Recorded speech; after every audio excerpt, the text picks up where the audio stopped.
வணக்கம் வணக்கம் இந்த வயசில் ஐஸ்வர்யா ராய் ஜோடி கேட்குது அப்படி உனக்கு பொறாமேடா என் மண்ணுக்காரன், என் மேலே பெரிய பாசம் கொண்டவன், என்ன மனசில் பட்டதை குச்சமில்லாமல் பேசுவான். அது மற்றவங்களுக்கு வெறுப்பா இருக்கு. இரு உட்காரு, சிவன் கை கட்டி நின்னா சரியா இல்லை அப்படின்னா அப்படி திரும்பி பார்த்தா கூட்டத்தில் நான் உடனே இங்க என்ன நடக்குது அப்படின்னு நான் ஒரு பக்கம் ஓட, எங்க ஐயா ஒரு பக்கம் ஓடி தெரிச்சு. அப்புறம் தமிழ் எப்படி அழியுதுன்னு கேட்டீங்கன்னா இப்படித்தான் கனிமொழின்னு ஒரு பேரை மாற்றி வைக்கிறது. அப்படிதான் என்ன பண்றது, ரெயின்போன்லேயே தமிழ் எழுதுங்கன்னு சொல்ற நிலைமையில இருந்தா வீர தமிழினம் இங்கு வீழ்ந்து போவதோ, வீணர் கூட்டம் இங்கே நம்மை ஆள்வதோ. பரமசிவன் ஃபாத்திமா திரைப்படத்தினுடைய பாடல் வெளியீட்டு விழாவிற்கு வருகை தந்திருக்கிற அச்சு ஊடக, காட்சி ஊடக அன்பு உறவுகள் அனைவருக்கும்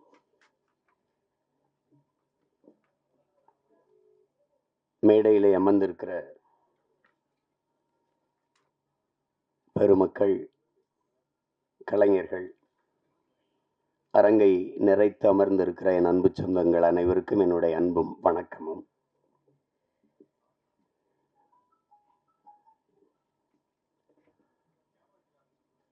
பாடல் வெளியீட்டு விழா என்றாலே இசையமைப்பாளர் தான் அதனுடைய நாயகன்.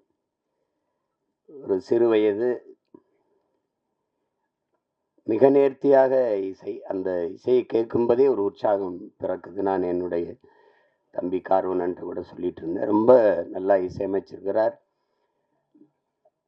அது குறிப்பாக அந்த திருமண விழாவில் நடக்கிற வந்திருக்க அந்த பாட்டும் சரி, சிவனடியார்கள் ஆடுகிற அந்த பாடலும் சரி, மிக செறிவா அந்த பாட்டை தந்திருக்கிறார். அதுக்கப்புறம் கேட்டால் அவர் பின்னணி இசையுமே ரொம்ப திறம்பட செய்திருக்கிறதா சொன்னாங்க. அப்படி ஒரு இளம் வயதில் இவ்வளவு திறமை மிக்க ஒரு இசைக்கலைஞரை பார்ப்பது ரொம்ப வியப்பாகவும் பெருமையாகவும் இருக்கு. தம்பி தீவன் சக்கரவர்த்திக்கு என்னுடைய அன்பும் வாழ்த்துக்களும். பாடலுக்கு மெட்டுக்கு எழுதுவது என்பது ஒரு எவ்வளவு கடினமானது என்பது தெரியும். அதில் என்னுடைய தம்பி ஏகாதேசி ரொம்ப இளம் வயதிலிருந்து நான் அறிவேன், என்னையும் அவன் அறிவான். கம்யூனிச இயக்கங்களில் தமிழ்நாடு முற்போக்கு எழுத்தாளர் சங்கங்கள் நடத்துகிற கலை இரவுகளில் தான் நான் என் தம்பியுடைய ஐக்கோ எல்லாரும் நாங்கள் இணைந்தோம். இணைத்தது ஒரு கொள்கை உறவு, அதை தாண்டி எங்களுக்கு இரத்த உறவு எல்லாம். தம்பி கார்வண்ணன் குறிப்பிட்டது மாதிரி ஏகாதேசி என்றாலே அந்த ஆத்தாவும் சேல அந்த ஆகாயத்தை போல பாடலை யாரும் மறக்க முடியாது. அது இந்த தமிழ்நாடு தாண்டி உலகம் முழுமைக்கும் போய் சேர்ந்த ஒரு உன்னதமான ஒரு காவிய படைப்பு தான் சொல்லணும். தாயினுடைய அன்பை அந்த சேலையை வச்சு அவன் சொல்லியிருக்கிற விதம் அவன் ஆகச்சிறந்த கவிஞன் என்பதை காட்டும். அதுக்கப்புறம் நிறைய திரைப்படத்தில் பாடல்கள் எழுதிட்டான். இந்த படத்தில் பாடல் எழுதியிருப்பது எனக்கு பெருமை, ரொம்ப மகிழ்ச்சி. அது என்னுடைய தம்பி கார்வண்ணன் படத்தில் ஒரு வளர்ந்து வருகிற இளைய இசையமைப்பாளரோடு ஒளிப்பதிவாளர் என் தம்பி துரைமுருகன் தான் அந்த காணொலியை காட்டினார். அந்த முன்னோட்டத்தை அது எடுத்தோன்னே கேட்டது, இது யார் ஒளிப்பதிவுன்னு. ஏன்னா எனக்கு தெரியும் இது அப்படின்னு. அது சுகுமாரனோடனே அதான் நினச்சேன் அப்படின்னு. அவனுடைய ஒளிப்பதிவு ரொம்ப சாதாரண ஒளிப்பட கலைஞனாக தான் வந்தான். அப்புறம் சேர்ந்து மிக குறுகிய காலத்துக்குள்ளே அதை கற்றுக்கொண்டு தன்னுடைய திறமையை வளர்த்து சிறந்த ஒளிப்பதிவாளர்களில் ஒருவராக தன்னை நிலைநிறுத்திக்கிட்டான். அவனுடைய கும்கி ஆகட்டும், அதுக்கு முன்னாடி வந்த மைனா, 2 படமும் மிகச்சிறப்பாக. கும்கியெல்லாம் ஒளிப்பதிவு அசாத்தியமாக செஞ்சுருப்பான். அது நிறைய ஆற்றலை வெளிப்படுத்தினா. அப்புறம் தம்பி சிவகார்த்திகேயன் நடித்த அந்த மான் கராத்தே அந்த படத்திலேயே அவன் ரொம்ப நல்லாயிருக்கும். ரொம்ப நல்லாயிருக்கும் ஒளிப்பதிவு. இதிலேயே பார்த்துருப்பீங்க, அந்த அதிகாலை அந்த ஒளியை உள்வாங்கி அவன் பதிவு செஞ்ச விதம், அந்த சூரிய ஒளியை உள்வாங்கி பதிவு செஞ்ச விதமெல்லாம் அவ்வளவு அழகா இருக்கும். அந்த காடுகளில், வயல்வெளிகளில் அவனுடைய கருவி பயணிச்சு போற இது அவ்வளவு தெளிவா இருக்கும். அது பேசிய தொகுத்து வழங்கியவர்களோட சொன்னாங்க, அவர் சுருக்கமா பேசிட்டாருன்னு. அவர்தான் மொத்தமாவே தன்னுடைய ஒளிப்பதிவு கண்களால பேசிட்டாப்ல. என்னுடைய தம்பி என்பதுல எனக்கு ரொம்ப பெருமை. அவன் தம்பினா சும்மா தம்பி இல்ல, சொந்தமான தம்பி. அவனுடைய அண்ணனும் ஒளிப்பதிவாளர் தான். அவனும் நிழல் பட கலைஞனா, ஒளிப்பட கலைஞனா வந்து திரைப்பி மிகப்பெரிய ஒளிப்பதிவாளரா வந்து பல படங்களை செஞ்சு, என் தம்பி ஜீவனுடைய தம்பி தான் என் தம்பி சுகுமார் அவர்கள். அப்ப இதுல நடித்திருக்கிற கலைஞர்கள், என்னுடைய அண்ணன் மனோஜ்குமார் அவர்கள் மிகச்சிறந்த வெற்றி படங்களை கொடுத்தார். மண்ணுக்குள் வைரம்னா அவரே ஒரு மண்ணுக்குள் வைரம் தான். முதல் படத்துல அவ்வளவு ஒரு துணிவோடு ஒரு கதையை தொடுவதற்கு ரொம்ப துணிச்சல் வேணும். துணிச்சல் வேணும் அதுல. அது உங்களுக்கு தெரியும் எங்களுக்கு என்ன உறவு என்னன்ட்டு. ஆனால் அவரு எங்க அப்பாவிடமிருந்து வெளியில வந்து மண்ணுக்குள் வைரம் படத்தை எடுத்து, அந்த படத்துல ரொம்ப சிறப்பா இருக்கும். படம், உரையாடல், எல்லா கதாபாத்திரம்லாம். முதல் படத்திலே நடிகர் திலத்தை இயக்குறதுன்னா அது சும்மா சாதாரண இது இல்ல. என்ன? ஆமா. எங்க அப்பா என்ன பாடுபடுவாரு பசும்பொன்ல.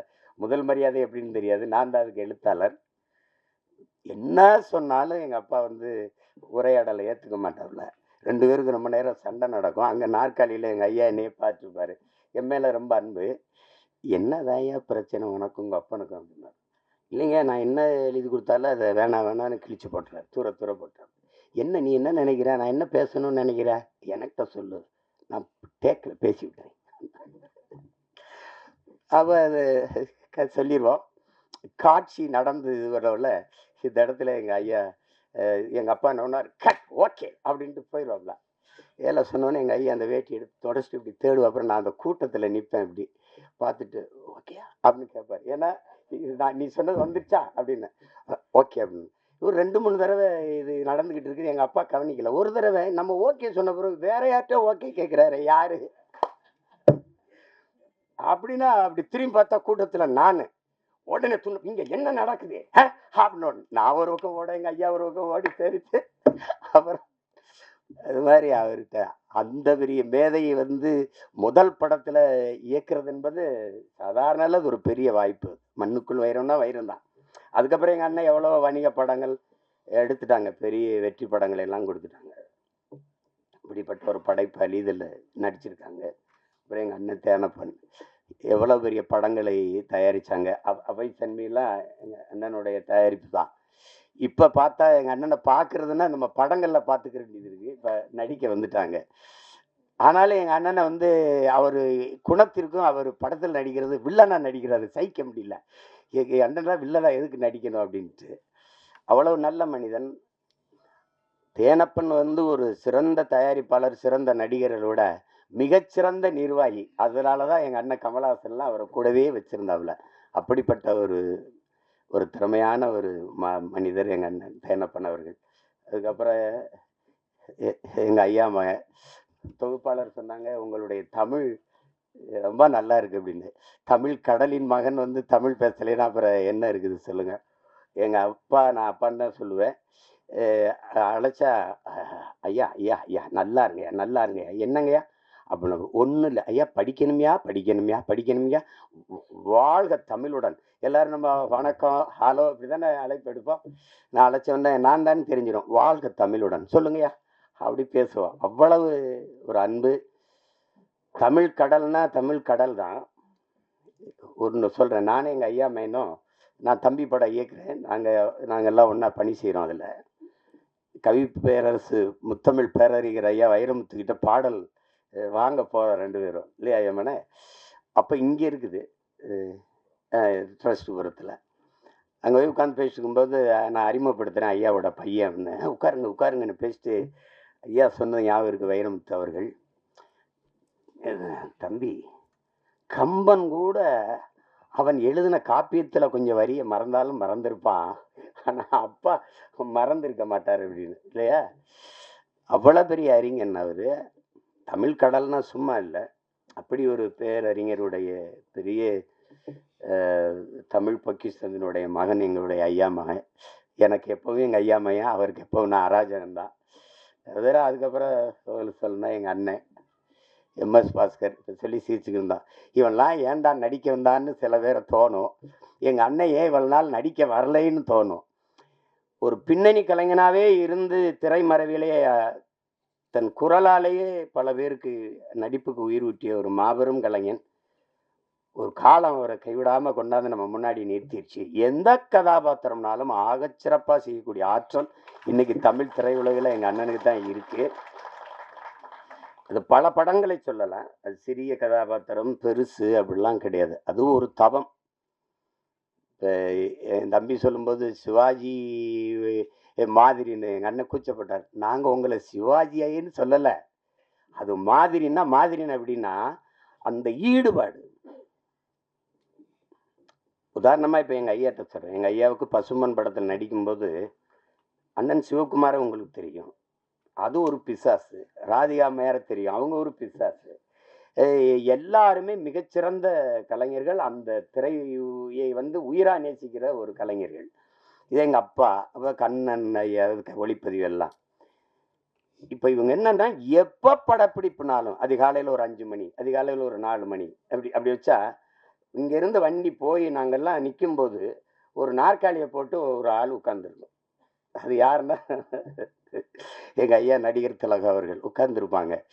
தினம் கூச்சப்படுவாங்க. என்னடா நம்ம இவ்வளவு முன்னாடி வந்தும் அதுக்கு முன்னாடி உட்கார்ந்துருக்காரடா அப்படின்னு நினச்சி இவங்க எல்லாம் கூடி பேசுகிறாங்க. நாளைக்கு எப்படியாவது நம்ம சீக்கிரம் அவருக்கு முன்னாடி ஒரு 5 நிமிஷமாவது முன்னாடி வந்துடணும்ன்ட்டு. புரியுதா உங்களுக்கு? எல்லாரும் பேசி வச்சு வரும்போது அதே மாதிரி முன்னாடி நாற்காலி போட்டு உட்காந்துருக்காப்புல. ஏண்டாடே ஐயோக்கிய பிள்ளைகளா, எனக்கு முன்னாடி நீங்கள் வந்துடுவீங்களா அப்படின்னு. அந்த இதில் இத்தனை படம் நடித்தும் அந்த ஈடுபாடு, அந்த முனைப்பு, அந்த ஆர்வம் ஒரு துளியும் குறையாத ஒரு மகனை நம்ம பார்க்கவே முடியாது திரையுலகில். அது மாதிரி இப்போ எங்கள் அண்ணனுக்கு என்னென்னா எந்த கதாபாத்திரம் கொடுத்தாலும் அந்த அர்ப்பணிப்பு முழுக்க உள்வாங்கி அந்த கதாபாத்திரத்தின் தன்மையோடு இணைந்து வெளிப்படுத்துகிற ஆற்றல் இன்றைய தலைமுறையில் எங்கள் அண்ணன் எம்எஸ் பாஸ்கருக்கு இணையாக யாரும் இல்லை. அது சின்ன இப்போ நீங்கள் அண்மையில் இப்போ ஓடிக்கொண்டிருக்கிற டூரிஸ்ட் ஃபேமிலி அந்த படத்தை பார்த்தீங்கன்னா கூட அந்த அந்த பையனை தம்பி சசியை இவர் கொடுமைப்படுத்துறாருங்கும்போது நம்ம கோபமா வரும்.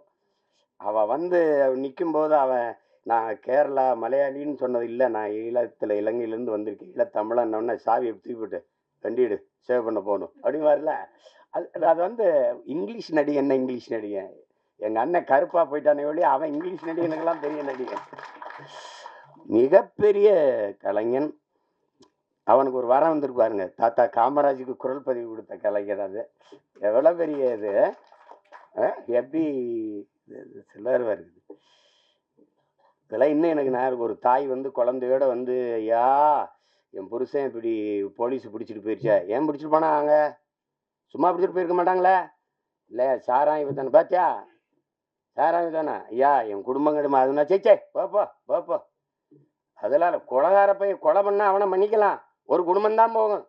சாராயம் வச்சாதான் ஊரே நாசமாக போயிடும், போப்பா உடனே மன்னிக்க முடியாது அப்படிம்பாரு. அதெல்லாம் அது அந்த அவர் என்ன உடல் மொழியில் நடித்தாரோ அதே அளவுக்கு தன்னுடைய குரல் வளர்த்தால் குரல் நடிப்பில் போய் பொருத்தி பேசுறதுங்கிறது குரல் கலைஞர்கள்ங்கிறது சாதாரணம் கிடையாது. அப்படி எண்ணற்ற படங்களுக்கு உயிர் கொடுத்த மகன் இன்னைக்கு திரையில் நம்ம பார்க்குறோம். நானே எங்கள் ஐயா மேனும் பேசிக்கிட்டு இருந்தாலும் ஒரு 15-20 வருஷத்துக்கு முன்னாடி வந்திருக்கக்கூடாதா அப்படின்னு. அது அவ்வளோ பெரிய அற்புதமான ஒரு கலைஞன் எம்எஸ் பாஸ்கரன் தான். அவர் இந்த படத்தில் நடிச்சிருக்கிறார். அது என் தம்பியோட இயக்கத்தில். இப்போ என்கிட்ட கேட்குறாரு, நீ ஏன்டா எனக்கு வாய்ப்பே கொடுக்கல? நான் படம் எடுக்கிற நிலைமையிலையான்னா இருக்கிறேன் எடுத்து. அதுக்கப்புறம் என்னுடைய தம்பி விமல், நாங்கள் அவனை கதாநாயகனாக பார்க்குறது இல்லை. எங்கள் குடும்பத்தில் ஒரு இளைய தம்பி அவன். எங்களுக்கு எல்லாருக்கும் அப்படி தான். அவன் மேலே நாங்கள் எல்லாரும் பேரன்பு வச்சுருப்போம். எங்கள் குடும்பங்கள் இருக்கிற எல்லா நிகழ்வுலையும் அவன் இருப்பான். அப்படி செல்ல தம்பி அவர். அவனுடைய வெற்றி, அவனுடைய வளர்ச்சியில் எங்களுக்கெல்லாம் பெரும் ஆர்வமும் பெரும் மகிழ்ச்சியும் இருக்குது.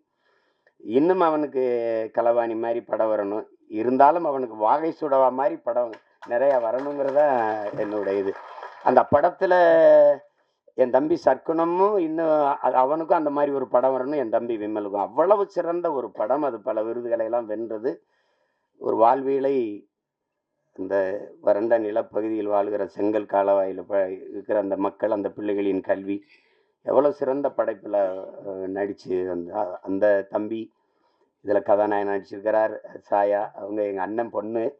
அவங்க மறந்துருப்பாங்க, ஒரு தடவை எங்கள் அண்ணன் மகள் நடிச்சுக்கிட்டு இருக்காவா அறிமுகப்படுத்தினார் யார் கண்ணன். நாங்கள்லாம் ஒரே குடும்பம். அதில் நம்ம வீட்டு பொண்ணு நம்ம படத்தில் நடிச்சிருக்கிறது பெருமை. அடுத்து சேஷாஸ்விதா அவங்க கேட்டேன். அவங்க பேர் கனிமொழின்னாங்க.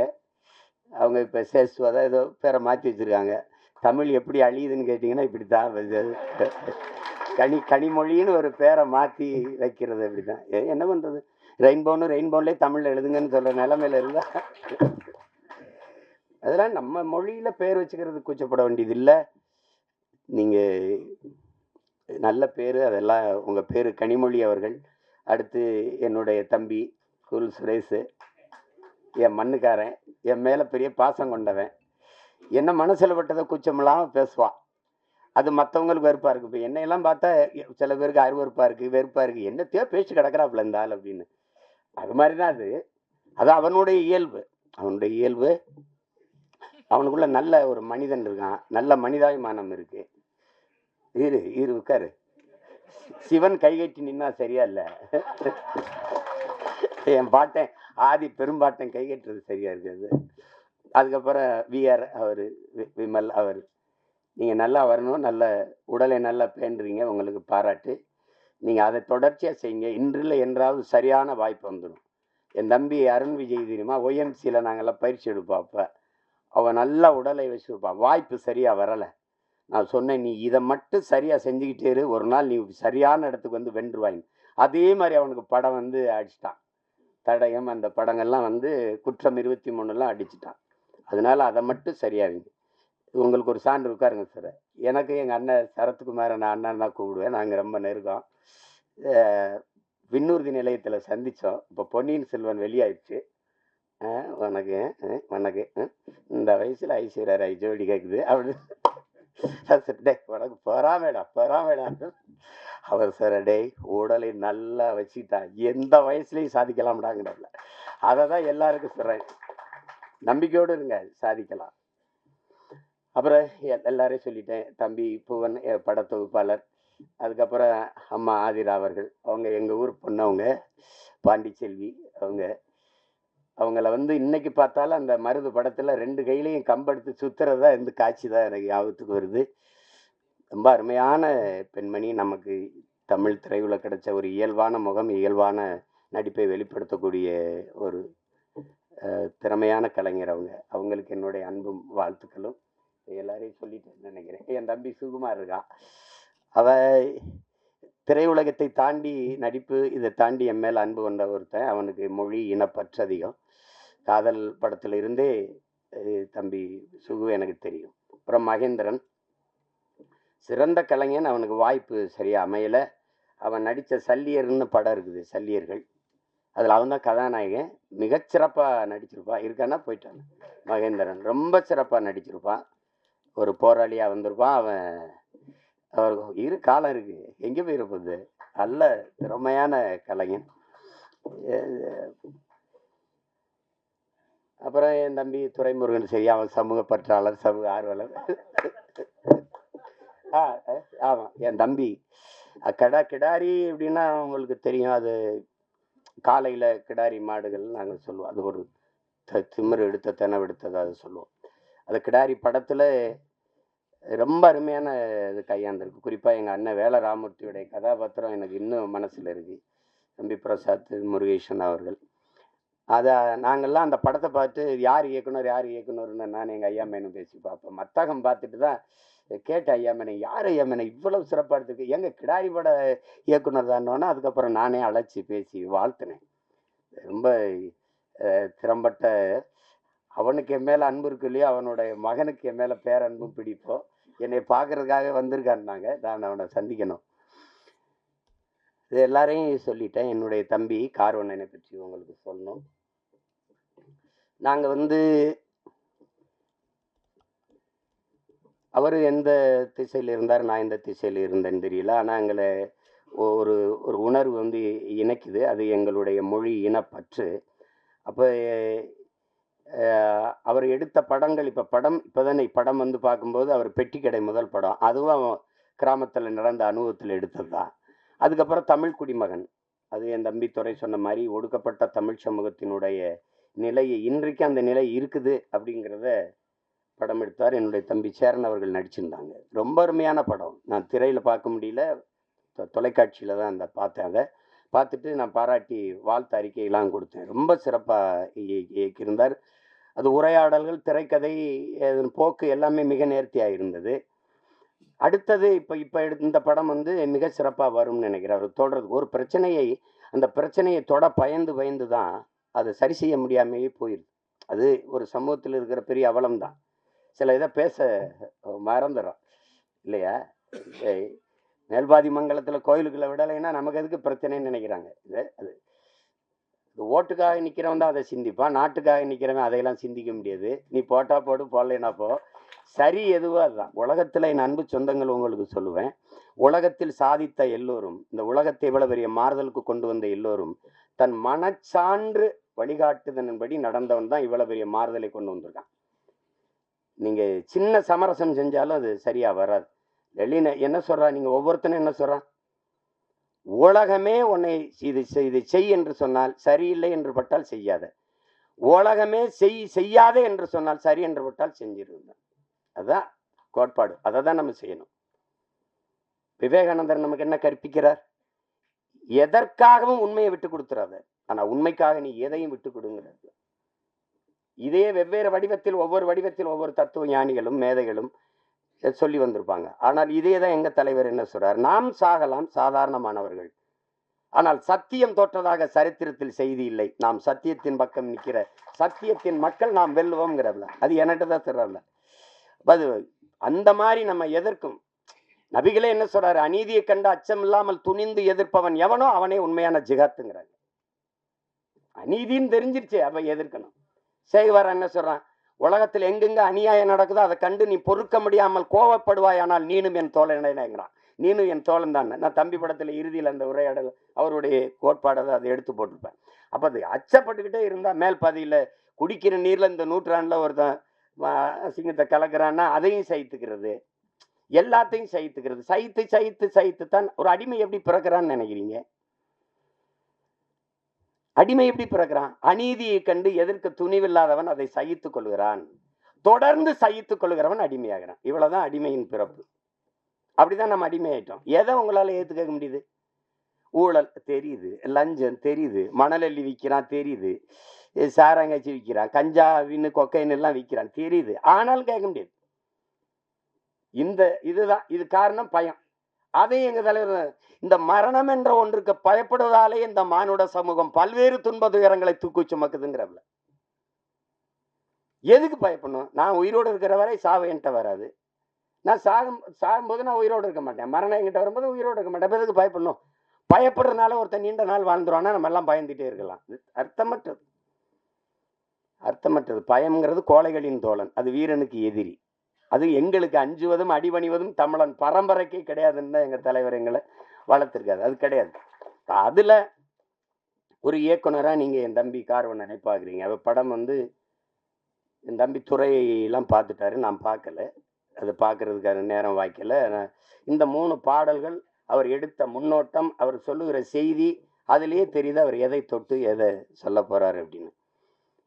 இங்க ஒண்ணு நீங்க கவனிங்க. மதம் மாறிக்கொள்ளக்கூடியது. ஆனா மொழியும் இனமும் மாறிக்கொள்ள முடியாது.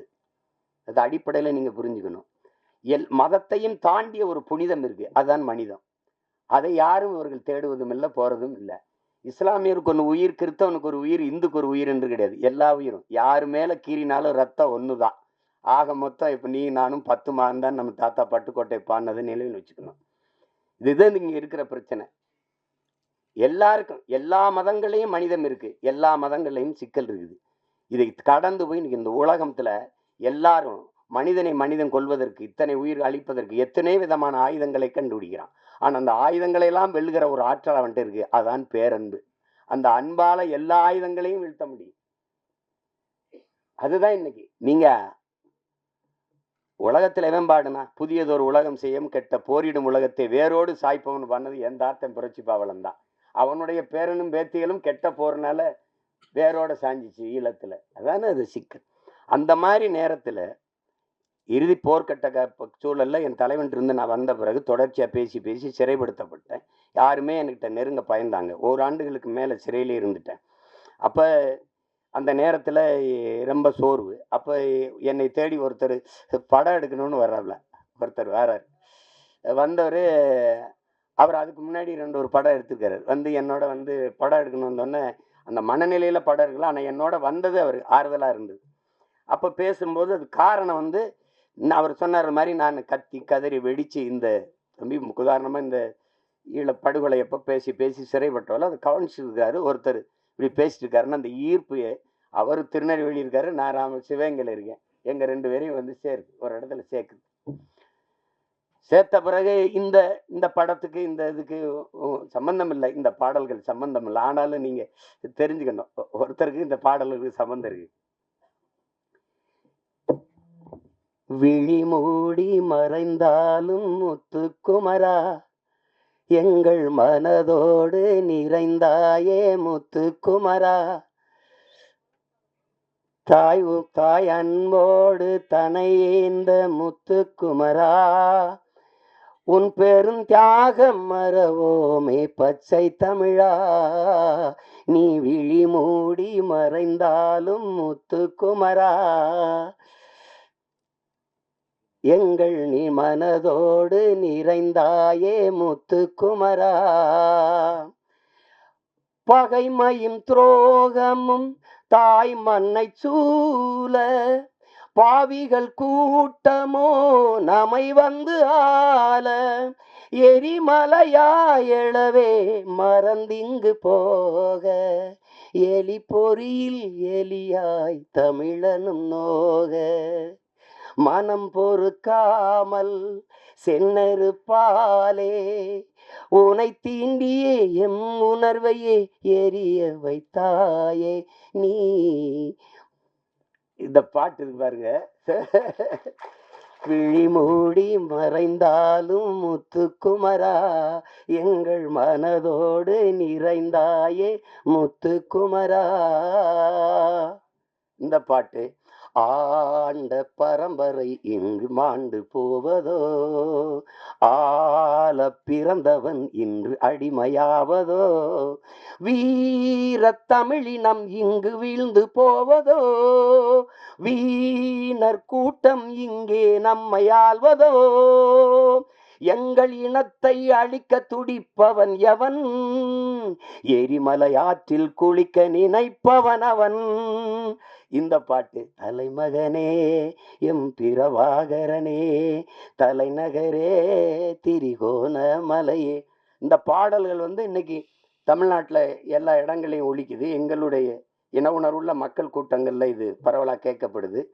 எங்களுடைய கட்சி பாடல்ல இது ஒரு கொள்கை பாடலாக பரப்பப்படுது. இந்த பாட்டை வந்து 2010ஆம் ஆண்டு இதை தயாரித்து அங்கே செய்கிறோம்.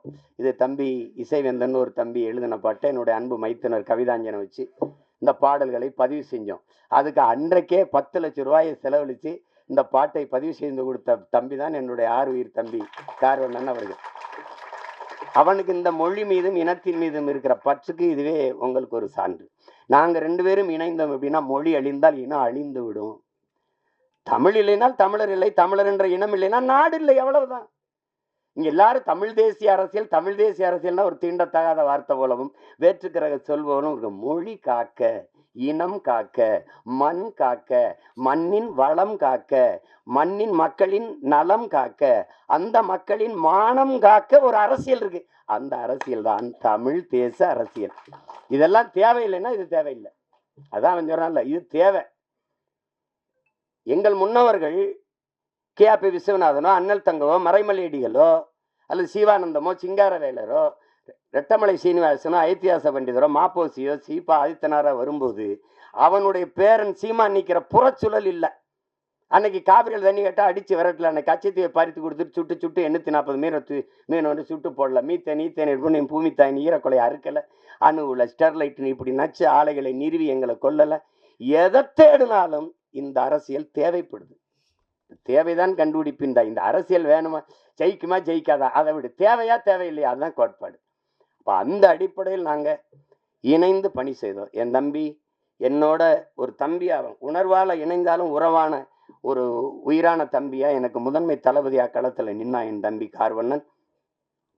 அவன் நாங்குநேரி தொகுதியில் 2016ஆம் ஆண்டு நாங்கள் 234 சீமா வர்றாப்புல 234 பேர் முதல்ல இருக்கானா கட்சியிலன்னு கேட்டாலாம் இருக்கு.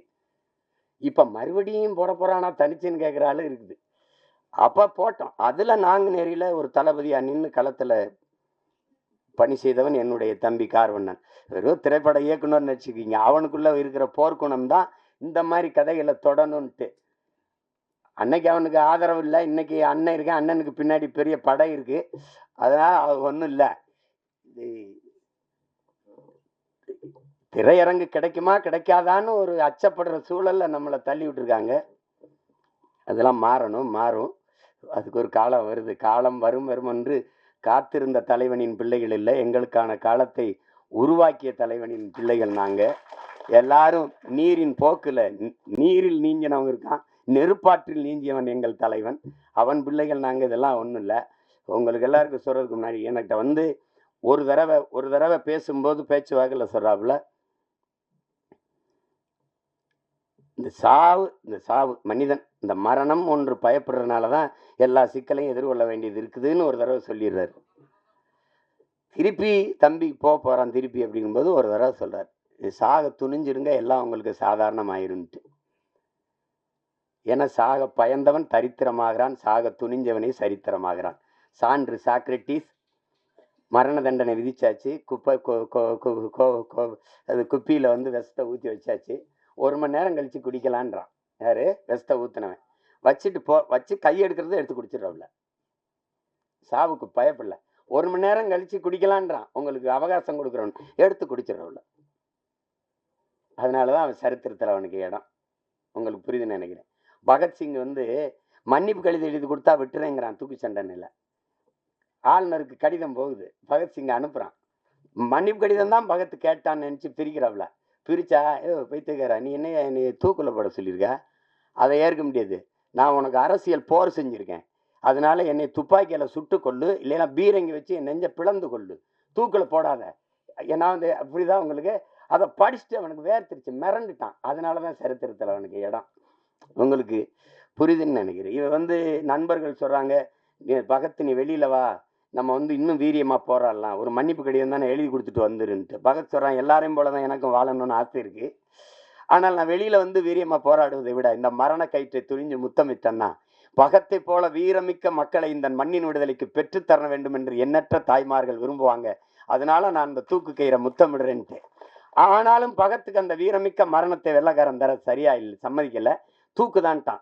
தூக்குல போடும்போது அவன் கேட்குறான், நீ ஏன்டா அந்த காலத்தை ஏன்டா நீ வந்து துப்பாக்கியில சுட சொன்ன, ஏன் பீரங்கில சுட்டு கொள்ள சொன்ன? இல்லை, என் உடலிலிருந்து கடைசி உயிர் துளி பிதுங்கி வெளியேறுகிற வரை என் தாய்நிலத்தை என் கால்கள் தொட்டுக்கொண்டே இருக்கணும், அதுக்கு தான் நான் என்னை துப்பாக்கியில சுடுன்னு சொன்னேன்றான்.